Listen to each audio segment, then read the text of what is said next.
예수께서 아직 승천을 못하셨습니다. 부활하신 이 엄청난 이 사건을 이제 온천하에 보여주셨는데, 그리고 승천하셔야 하는데 아직 승천을 하지 못하십니다. 오늘 이 본문에 보니까 예수님이 부활하신 이후에 구체적으로 세 번째 제자들 앞에 나타나십니다. 이 내용이나 장면은 그렇게 썩 좋은 장면은 아닙니다. 베드로 아시는 대로 주님이 많은 비중을 두고 양육했고, 또 그를 통해서 놀라운 그 계획까지도 나타내 주셨는데, 6 제자를 데리고 고기를 잡으러 가는 것입니다. 그 가운데는 세베대의 2 아들도 있어요.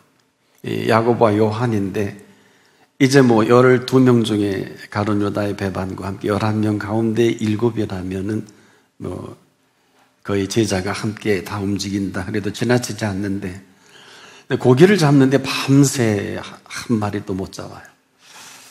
새벽녘에 빈 그물을 가지고 이제 고기 잡는 일을 거두고자 할 때 그 자리에 예수님이 서 계십니다. 그리고 이렇게 말씀하십니다. 얘들아, 너희에게 고기가 있느냐? 없으니까 그냥 그렇게 없나이다. 그런데 바로 이 얘기가 끝나자마자 그물을 배 오른편에 던지라.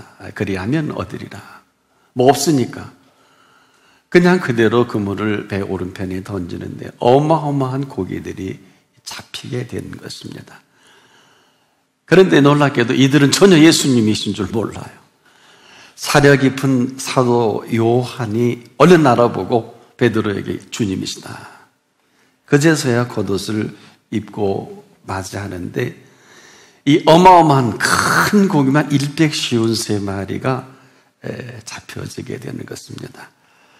그런데 더욱 놀라운 사실은 이들이 이렇게 신나서 고기를 거둘 때 예수님은 숯불을 펴놓으시고 떡과 고기를, 생선을 그 위에 구워 놓으신 것입니다. 그리고 제자들 앞에 지금 잡은 생선 어서 가져오거라.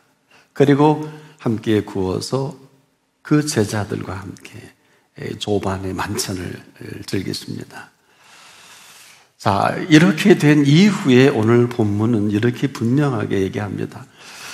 저희가 조반을 먹은 후에, 자, 근데 이 조반은 우리가 생각하는 간단한 식사가 아니라 밤새 그 노동으로 배고픈 그 제자들과 예수님, 숯불에 떡과 그 생선을 얹어서 아마 실컷 먹었을 겁니다. 배고프니까. 그리고 나서 뭔가 이렇게 보여주고 느껴진 그때 예수님은 오직 한 사람의 시선을 떠나지 못합니다. 그 사람에게 이렇게 말합니다.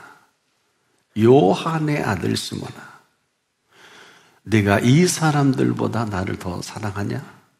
베드로라고 부르질 못해요.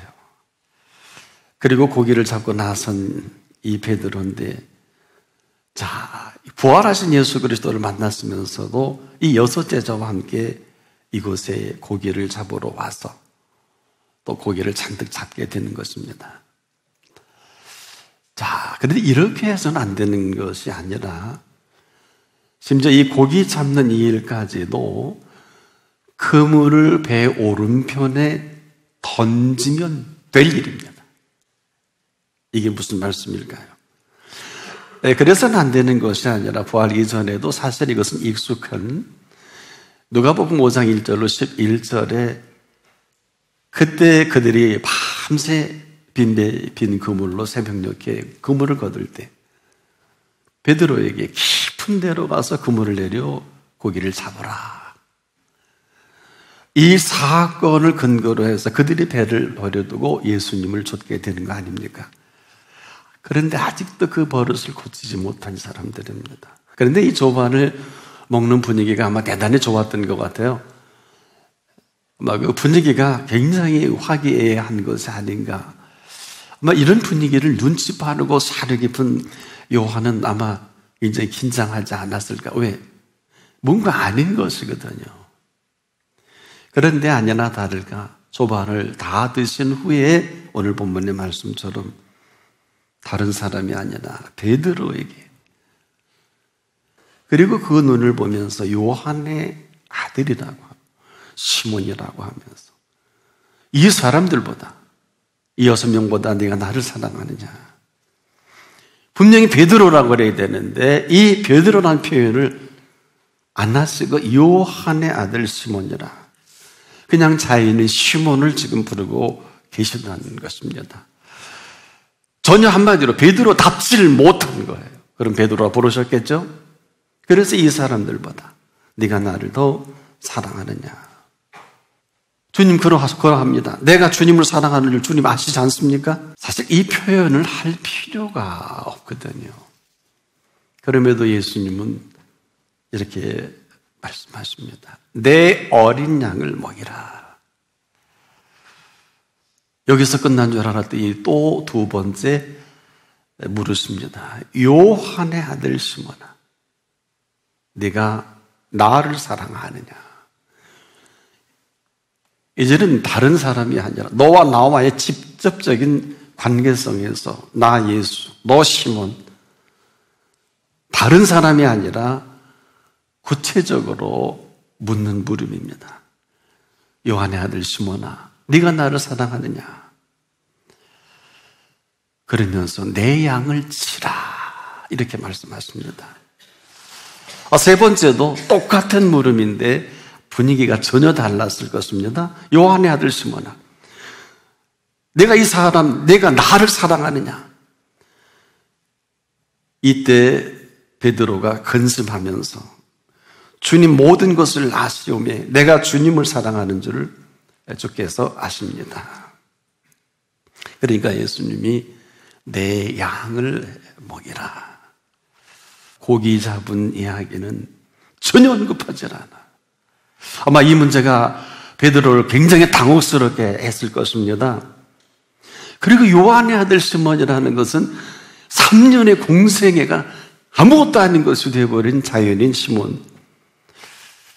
내가 너 베드로를 만들어 놓았는데 그럼 베드로가 불러야 되지 않겠습니까? 요한의 아들 시몬아, 지금 너는 어디서 무엇을 하고 있느냐라는 물음이기도 합니다. 이것은 지금 잘못됐다, 아니다 이런 얘기가 아니라 도대체 너는 누구냐라는 거예요. 부활하셨는데 승천하지 못하시고 이 물음 속에 나는 너에게 있어서 누구냐. 즉 많은 사람들이 내가 한 그 모든 사랑을 짓밟고 사랑을 죽여 없앴는데 지금 이렇게 다시 살아난 이 사랑으로 내가 지금 네 앞에 서 있지 않느냐, 이런 물음이기도 합니다. 그러니 이 사랑에 너는 지금 답을 해야 되지 않겠느냐? 보세요. 네가 원하면 153마리의 문제가 아니라 이보다 더한 것까지라도 내가 하지 못할 게 어디 있겠느냐. 회의론하고 이제 실컷 먹은 다음에 베드로를 향해서 요한의 아들 시몬아, 네가 이 사람들보다 나를 더 사랑하느냐?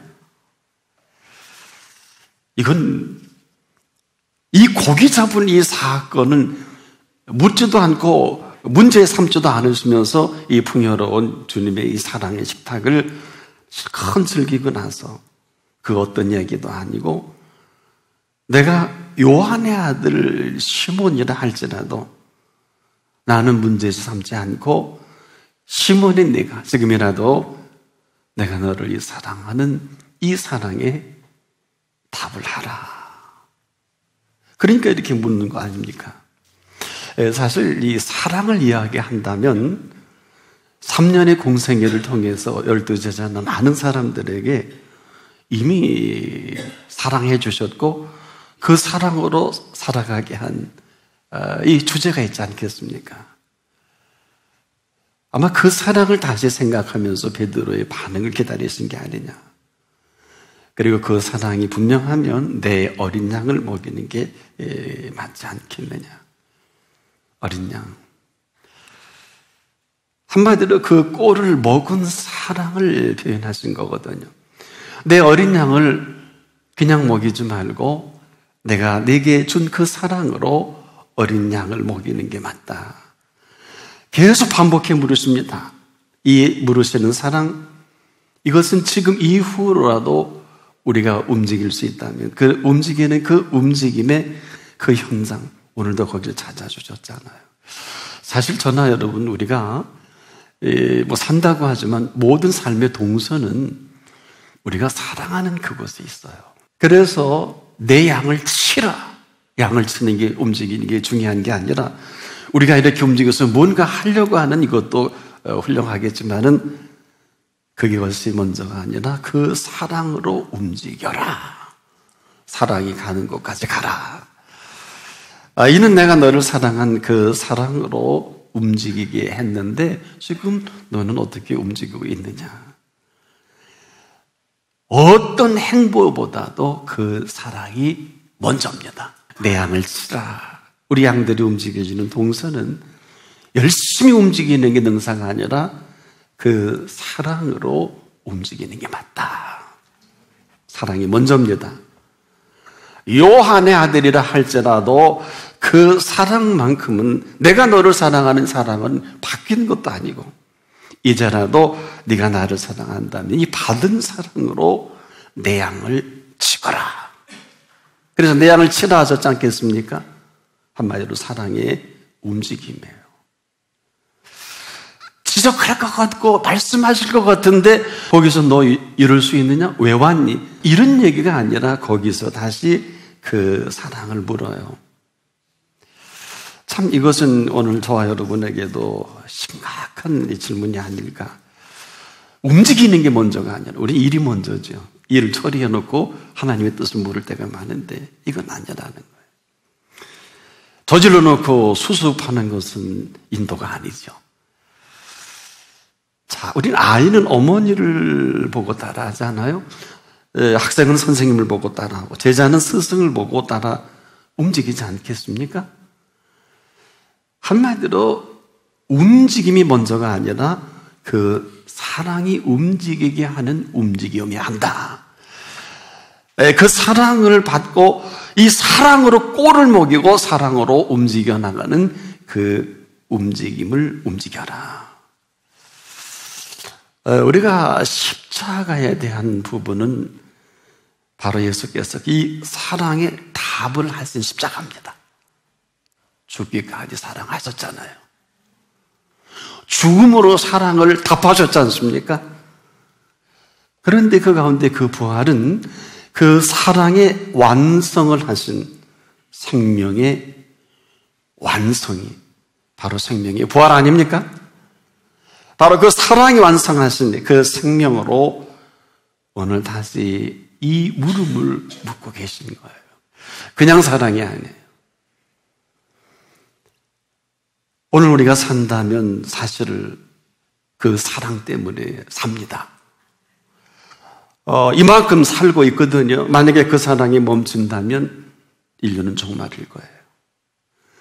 이 시간 이후로 우리 모두의 움직임이 심각한 것은 다른 것이 아니라 바로 아직도 그 사랑에 떠나질 않아서 우리를 이만큼 머문 사랑 속에 삽니다. 알고 모르고 그 두 번째고요. 먹고 입고 마시고 하는 모든 것들까지라도 친히 마태복음 6장에서 말씀해 주신 대로 있어야 할 줄 아시기 때문에 이 있어야 할 줄 아시는 그 아심이 오늘 우리를 이렇게 살게 한다. 산다는 게 정리를 해보면 이런 겁니다. 사랑이 아직 떠나지 아니하신 그 사랑으로 살게 하신 것입니다. 살아간다는 것은 뭘까요? 그 사랑이 움직이게 하는 그 움직임으로 오늘을 살아가게 하는 사랑이다. 그래서 지금도 우리가 열심히 일하고 공부하고 사업을 하고 움직여 나갑니다만은 그 사랑 받은 만큼 움직여요. 오늘 우리가 이 심각함을 심각하게 여기지 않는 것만큼 삶이 빈공해지고 삶이 정말 감동이 없고, 자, 그 사랑이 아직도 마감이 되지 않는 것은 숯불을 피워놓고 거기에 생선과 떡을 올려놓으시고 갓 잡은 생선을 가지고 오라고 해서 조반을 먹을 때 무슨 얘기가 됐는지는 없어요. 잡수신 후에 그랬는데 아마 지구촌에서 부활하시기 전 가장 환상적인 분위기가 아니었겠느냐. 오늘 본문에는 한 말씀도 질타가 없어요. 한마디로 베드로가 3번씩 부인한 지난 경험, 이제 승천하실 일만 남았는데 한 번 정도는 베드로의 생애를 정리할 만한데 우리의 생각이죠. 예수님의 생각은 왜 생각지 않으셨을까요? 한마디로 베드로의 깊은 곳을 꿰뚫어 보시는 처자식이 있잖아요. 처자식 사랑하니까 고기 잡는 게 당연하잖아요. 잡지 말라는 게 아니에요. 잡아서는 안 된다는 게 아니에요. 우리가 이 오해와 곡해가 여기에 있습니다. 153마리나 잡게 하셨어도 그 잡은 생선을 함께 구워 드시면서 세상에 이런 만찬, 이런 아름다운 식탁이 어디 있겠어요? 다 한 번 질타하지 않으세요. 오늘 이 얘기는 못다한 사랑 이야기가 아닐까. 우리가 예수 믿는 사람이 분명하다면 예수님의 3년의 공생애는 한마디로 예수님의 러브스토리입니다. 사랑 이야기 아니에요. 죽은 자를 살려도 사랑해서 살려준 거 아니겠습니까? 앞을 못 보든 썩어져 가는 몸을 지녔어도 고쳐주신 것은 법이 아니라 사랑 아닙니까? 살게 하신 사랑 아닙니까? 심지어 죽음에 이르는 병까지 저와 여러분에게 이제 죽음 이후까지라도 사랑해 주신 그 사랑 때문에 생명이 부활이요, 부활의 생명이 가능한 거 아닙니까? 어떤 생각이 드세요? 3년 동안 예리하게 지켜봤다면 3년의 모든 공생에는 함께 자고 먹고 말씀을 대하고 또 배우고 익힌 모든 것들은 주제가 예수 그리스도의 사랑 이야기죠. 오늘 그 사랑 이야기를 묻고 있는 거예요. 이처럼 사랑하신 이 사랑에 오신 사랑 덩어리가 승천하셔야 되는데 이제 예수님이신 것을 누구보다 잘 아는 베드로와 7 제자, 거기 빅3도 다 있잖아요. 핵심 멤버들이 다 있는데 그 사랑의 실체를 물으신다는 것은 굉장히 심각합니다. 사랑하는 여러분, 아가서 8장 6절 7절에 사랑은 죽음같이 강하고 이렇게 시작합니다. 사랑은 죽음같이 강하고 그 사랑 때문에 십자가에 달려 죽으신 사랑입니다. 그렇지요? 질투는 소울같이 잔혹해서 불같이 일어나 여호와의 불을 삼킬 정도로 할지라도 이 사랑만큼은 삼킬 수 없습니다. 우리가 지금도 심각한 것은 사람이 온 가슴을 다 주고 사랑과 바꾸려 할지라도 오히려 멸시를 받으리라. 이 사랑을 3년간 끊임없이 제자들에게 해주신 사랑이기도 합니다. 자, 정리해보자고요. 사람 사는 얘기가 뭘까요? 사람 사는 얘기를 한마디로 정리한다면 그 사랑이 살아가는 사랑 이야기다. 아무리 강조도 지나치지 않는 것은 사람 사는 이야기는 사랑 이야기입니다. 러브스토리입니다. 그래서 사람 사는 이야기는 하나님의 사랑으로 가득 찬 이야기를 말합니다. 이 사랑이 없다는 것은 무슨 얘기일까요? 사람이 아무리 풍요롭고 아주 넉넉한 삶을 누린다고 해도 그 모든 풍요는 그 사랑을 대신할 수 없습니다. 이 얘기는 모든 것이 허망해지는 이유가 사람이 죽을 때 아니면 과정 중에서 이게 드러나죠. 그래서 우리가 움직여 나가는 모든 것은 그 사랑이 움직임이 아니면 결국 죽이고 죽는 일밖에 없어요. 이것이 정치와 권세와 이 세상의 어둠의 주관자들과 하늘에 있는 악한 영들의 실체이기도 합니다. 우리가 몰라요. 이 사랑이 없으면 삶은 아무리 풍요로워도 아무것도 아닙니다. 바로 오늘 이 시간부터라도 우리가 그 사랑에 응답할 줄 안다면 그분이 우리의 모든 것이 되십니다. 여러분이 일생일 때 이루고자 하는 그 일이 어떤 일인지는 잘 몰라도 아마 하나님의 뜻 가운데 있다면 참 다행이지만 그렇지 않다면 이것은 분명히 불행일 것입니다. 오늘이라도 그 사랑이 움직이게 하는 그곳에 있기를 축복합니다. 지금 승천하셔야 되잖아요. 그런데 폐일원하고 내 어린 양을 먹이라고 하셨지 않습니까? 사랑으로 어린 양을 먹이지 않으면 미래가 없어요. 내 양을 치라! 이 사랑으로 치리하지 않으면 의무가 되고 억지가 되고요. 원망이 되지 않아요? 일 같지도 않은 일 우리가 주님의 일을 하면서 얼마나 많은 사람들이 원망하고 의무가 되고 나만 해야 되느냐 천박한 얘기 하지 마세요.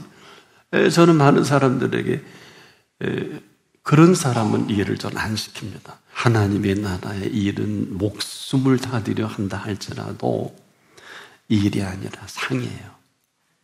그렇죠. 일하는 자에게 그 삭을 은혜로 여기지 아니하시고 빛으로 여기시나니. 알고나 믿으세요? 알고나 죄일하세요? 아무거나 듬성듬성 하다가 지쳐서 왜 쟤는 안 하고 쟤는 왜 이래? 끊으세요. 멈추세요.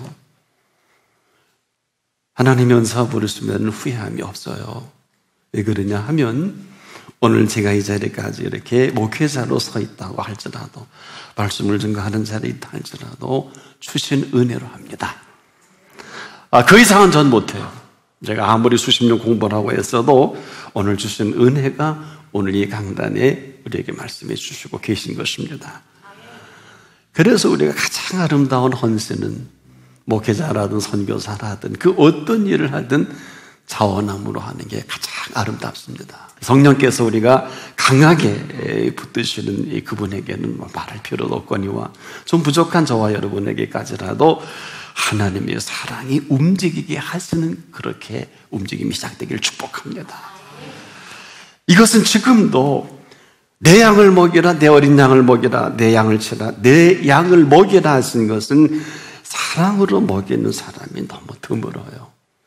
사랑으로 먹을 수 있는 그 사랑은 반드시 예수 그리스도의 사랑을 맛보게 되어 있습니다. 이것만이 살 길입니다. 이것만이 오늘 이 생명을 생명되게 하는, 받은 사랑으로 먹일 것밖에 없고요, 받은 사랑으로 치료할 것밖에 없고, 이 받은 사랑으로 먹일 수 있을 그때 이 사랑의 왕께서 우리의 삶을 완성해 가시는 것입니다. 그래서 우리가 이 사랑을 친히 예수님 말씀하신 이것은 부활 승천까지도 사랑이십니다. 왜? 다시 오신다 그랬잖아요. 그리워서 다시 찾아주신다 그랬거든요. 이미 십자가에서 그 사랑을 다 이루어 놓으시고, 그리고 그 사랑을 완성하신 부활의 생명으로 다시 베드로에게, 베드로라고 묻지 못한다 할지라도 요한의 아들 시몬아, 내가 이 사람들보다 여러분이 저는 비교하지 않기를 바랍니다. 두 번째로 요한의 아들 시몬아, 내가 나를 사랑하느냐? 또 물어요. 요한의 아들 시몬아, 내가 나를 사랑하느냐?